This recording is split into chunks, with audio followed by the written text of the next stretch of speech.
Hi hello friends, എല്ലാ കൂട്ടുകാർക്കും പുതിയൊരു റിവ്യൂയിലേക്ക് സ്വാഗതം. അപ്പം നമ്മൾ നാളെ കാണാൻ പോണത് അശ്വിനും അതുപോലെ തന്നെ ശ്രുതിയും കാണിക്കുന്ന കാര്യങ്ങളായിട്ട് ഞാൻ പറയണത്. അങ്ങനെ ശ്രുതിയും അശ്വിനാണെന്നുണ്ടെങ്കിൽ ആകാശിൻ്റെയും പ്രീതിയുടെയും വിവാഹം കഴിഞ്ഞിട്ടുള്ള ചടങ്ങുകളും കാര്യങ്ങളും നടന്നുകൊണ്ടിരിക്കുകയാണ്. അതായത് കുടത്തിൽ പൈസ ഇട്ടിട്ട് ഇങ്ങനെ കണ്ടുപിടിക്കുന്ന ഒരു ചടങ്ങുണ്ടല്ലോ. അപ്പോൾ ആ ചടങ്ങുണ്ട് കേട്ടോ ഇവരുടെ ഇവിടെ. അപ്പോൾ അതൊക്കെ നടന്നുകൊണ്ടിരിക്കുന്ന സമയത്താണ് അശ്വിനും ശ്രുതിയും അവിടെ നിന്ന് മുങ്ങുന്നത്.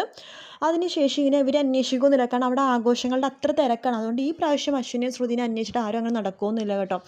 അങ്ങനെ ആ ഒരു ചടങ്ങിൻ്റെ സമയത്താണെന്നുണ്ടെങ്കിൽ നമ്മുടെ പ്രീതിക്ക് ആകാശ് വിട്ട് കൊടുക്കുന്നുണ്ട്. അതായത് ഒരു കോയിൻ ഇടും, അത് പ്രീതി അല്ലെങ്കിൽ ആകാശ് ഇവരാരെങ്കിലും കണ്ടുപിടിക്കണം, അവർക്കാണ് സ്നേഹം കൂടുതലെന്നൊക്കെയാണ് പറയണത്.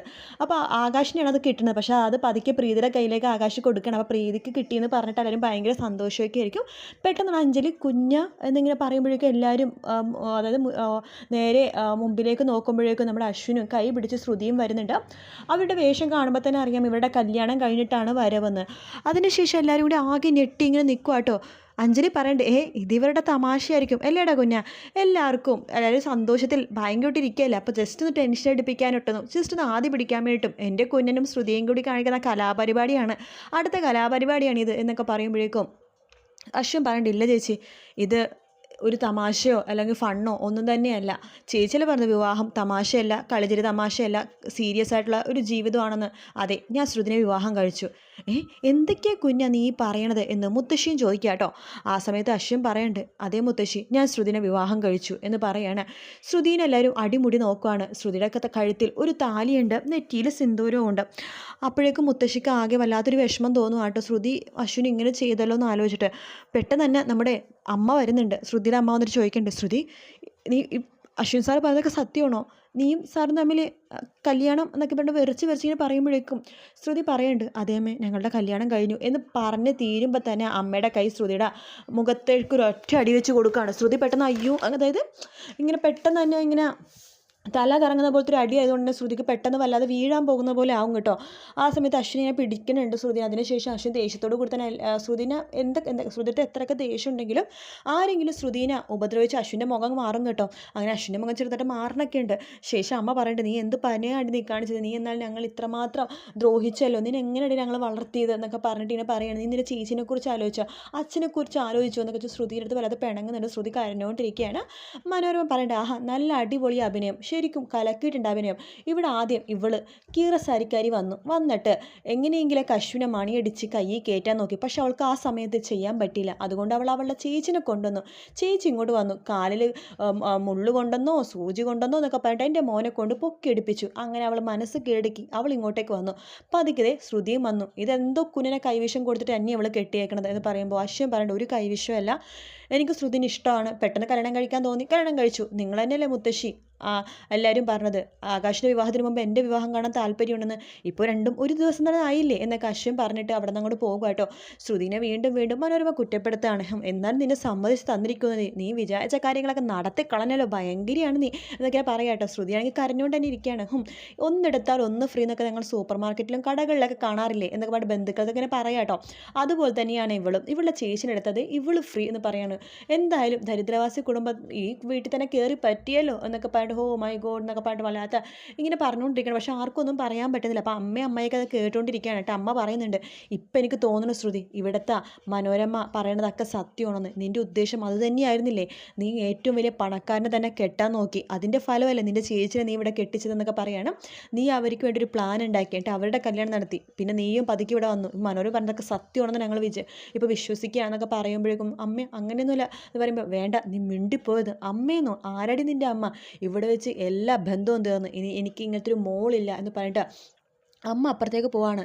അപ്പോൾ നമ്മുടെ അമ്മായി വരുന്നുണ്ട്. എന്നാലും ശ്രുതി, നീ ഇങ്ങനെ ചെയ്തല്ലോടി, എനിക്ക് നിന്നെ എത്രമാത്രം ഇഷ്ടമായിരുന്നു, നമ്മൾ വഴക്കൊക്കെ ഉണ്ടാവുന്നുണ്ടെങ്കിലും എനിക്ക് നിന്നെയായിരുന്നു കൂടുതൽ ഇഷ്ടമെന്ന് നിനക്കറിയാലോ ശ്രുതി, എന്നാലും ഇത് വേണ്ടായിരുന്നു കേട്ടോ, ഈ അമ്മായിടുത്ത് ഇത് വേണ്ടായിരുന്നു എന്നൊക്കെ പറഞ്ഞിട്ട് വാ ചേട്ടാ എന്ന് പറഞ്ഞിട്ട് നമ്മുടെ അശോകേട്ടനെ വിളിച്ചുകൊണ്ട് അമ്മായി അപ്പുറത്തേക്ക് പോകണം. അപ്പം അച്ഛ എന്ന് ശ്രുതി വിളിക്കുന്നുണ്ടെങ്കിലും നമ്മുടെ അച്ഛൻ പോലും തിരിഞ്ഞു നോക്കുന്നുണ്ട്. എല്ലാവർക്കും അത്ര വിഷമമാണ്, അല്ലെ അവരെ അത്ര നാണം കെടുത്തുന്നുണ്ട് മനോരമ. എല്ലാവരും പോയി കഴിയുമ്പോഴേക്കും നമ്മുടെ ശ്രുതിയുടെ അടുത്ത് മുത്തശ്ശി ചോദിക്കുന്നുണ്ട്, സത്യം പറ ശ്രുതി, എന്താ സംഭവിച്ചത്? നിൻ്റെ കഴുത്തിലെ ഈ താലിയുടെ മഹാത്മ്യം നീയാണല്ലോ എപ്പോഴും പറഞ്ഞുകൊണ്ടിരിക്കുന്നത്, എന്നിട്ട് നീ ഈ താലിക്ക് ഒരു വില പോലും കൊടുക്കുന്നില്ലല്ലോ, എന്താ ശരിക്കും സംഭവിച്ചത് എന്നൊക്കെ മുത്തശ്ശി ചോദിക്കുമ്പോൾ ശ്രുതി ആ കാര്യം ആലോചിക്കാട്ടോ, ഒരിക്കലും മുത്തശ്ശി അടുത്തൊന്നും പറയുന്നില്ല, ആലോചിക്കണതാണ്. അതായത് അശ്വിൻ അവിടെ നിന്ന് കൂട്ടിക്കൊണ്ട് പോയത് ഒരു ഒരു അമ്പലത്തിലായിരുന്നു, ദേവിയുടെ അമ്പലത്തിലായിരുന്നു. അതൊരു ചെറിയൊരു അമ്പലമാണ് കേട്ടോ, അധികം ആൾക്കാരൊന്നും ഇല്ലാത്തൊരു അമ്പലമാണ്. അവിടെ പോയാൽ നമ്മുടെ അശ്വിൻ അവിടെ വെച്ചിരിക്കുന്ന കുങ്കുമത്തിൽ നിന്ന് കുറച്ച് കുങ്കുമം എടുത്തിട്ട് ശ്രുതിയുടെ നെറ്റിയിലേക്ക് ചാർത്തി കൊടുക്കണം. അപ്പോൾ അവിടെ പൂജയും കാര്യങ്ങളൊക്കെ നടന്നുകൊണ്ടിരിക്കുന്ന സമയത്താണ് അശ്വിൻ ശ്രുതിനെയും കൊണ്ട് പോണത്.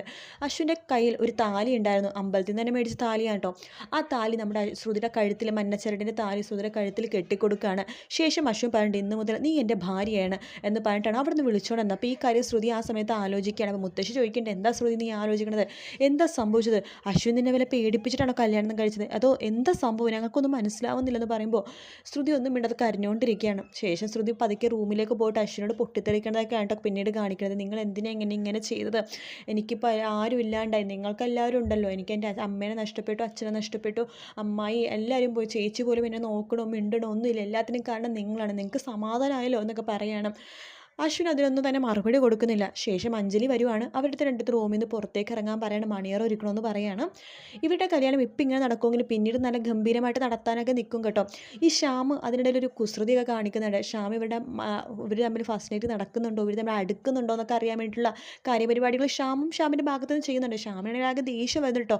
ശ്യാമിൻ്റെ ദേഷ്യം കാണുമ്പോഴേക്ക് അശ്വിൻ ശ്യാമിനെയും കൂട്ടിക്കൊണ്ട് പുറത്തേക്ക് പോയിട്ട് പറയുന്നുണ്ട്, ദേ നോക്ക്, ഇനി നിങ്ങളുടെ മറ്റേ രീതിയിലുള്ള കണ്ണുണ്ടല്ലോ, അത് ശ്രുതിയുടെ അടുത്ത് വേണ്ട, അവളെൻ്റെ ഭാര്യയാണ്, എൻ്റെ ഭാര്യയുടെ 7 അയലത്ത് നീ വന്നിട്ടുണ്ടല്ലോ, നിൻ്റെ മുട്ടുകാലിനെ തല്ലി ഓടിക്കും, അവളുടെ നിഴൽ പോലും നോക്കാനുള്ള അർഹത നിനക്കില്ലടാ എന്നൊക്കെ പറയാണ്. ഇപ്പം ഞാൻ നിന്നെ വെറുതെ വിടണതേ, എൻ്റെ ചേച്ചിലായിട്ടൊരു കുഞ്ഞുണ്ട്, ചേച്ചിക്കും കുഞ്ഞിനൊന്നും സംഭവിക്കാതിരിക്കാൻ വേണ്ടി മാത്രമാണ് നിന്നെക്കുറിച്ച് ഞാൻ ഒന്നും പറയാത്തത്, പിന്നെ നിനക്ക് നന്നാവാൻ ഒരു അവസരവും കൂടി തരുവാടാ, ഇത് അശ്വിൻ്റെ വെറും ഒരു ഭിക്ഷയാണ്, മര്യാദയ്ക്ക് നന്നായിട്ട് നടന്നിട്ട് എൻ്റെ ചേച്ചിനെ കുഞ്ഞെ നോക്കിയിട്ട് അവരുടെ ഒരു അടിമേനെ പോലെ ഇവിടെ നിൽക്കാൻ പറ്റുമെങ്കിൽ നീ നിന്നോ എന്നൊക്കെ പറഞ്ഞിട്ട് അശ്വിൻ അവിടെ നിന്ന് പോവുകയാണ്. പക്ഷേ ശ്യാമിൻ്റെ കേട്ടിട്ട് ദേഷ്യം വരും കേട്ടോ.